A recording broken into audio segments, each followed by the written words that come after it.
Tizzani buklang-chi? Yozing. Tizzani buklang, yozing. Ha, tizzani buklang-chi? Yozing.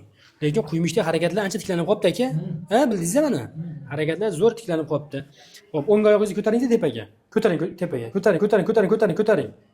Отлично aka. Tushiringchi. Chapini ko'tarasiz. Chapini ko'taringchi. Yaxshi. Xo'p, ikkalasini ko'taring-da birdaniga aka. Ikkalasini. Ha, ko'taring aka. Juda ham yaxshi ko'taring, zo'r. Endi sal siljing bu tomonga. Sal siljing. Siljing. Xo'p, qarang aka. Quyumishda sal ochingchi aka, quyumishda. Buni ham buklang, tizzani buklang aka. Quyumishda ochingchi. Ochib, qattiqroq bo'lyapti.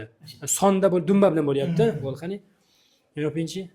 Yaxshi. Birinchi kuni kelganingizdagi u tashlash yo'q. Bildingizmi mana? Vashta tashlab yuboryapti o'zingiz. Keling-da bundoqqa.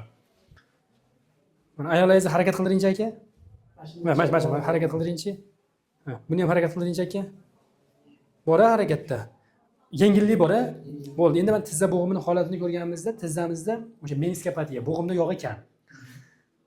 Quyumichingizni holati kelganingizda 100% kasallik desak, 80% foyda qilib qilichiydi ham. 80%. Endi vesimiz jicha ozroq balandroq aka vesimiz. Endi bu assetik nekrozda jicha qo'ltiq hasada ham ushagin deyapti. Jicha o'zingni qo'ltiq hasada ham ushagin. Ko'chada bo'lmasa ham uyda ichida jicha nagozkani cheklagin deyapti. Endi assetik nekroz ko'ksar artrozdan farqini o'tgan safar aytdim. Assetik nekrozda tog'ay bilan suva ham qo'shilib yemirilar ekanda.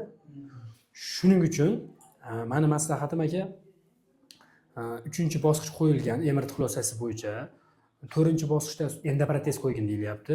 Hozir hammada shu o'y xayol.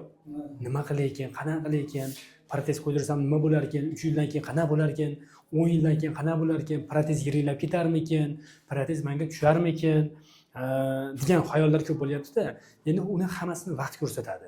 Mana misol mana shu holatingizda protez qo'yadigan holat yo'q. Yaxshisiz.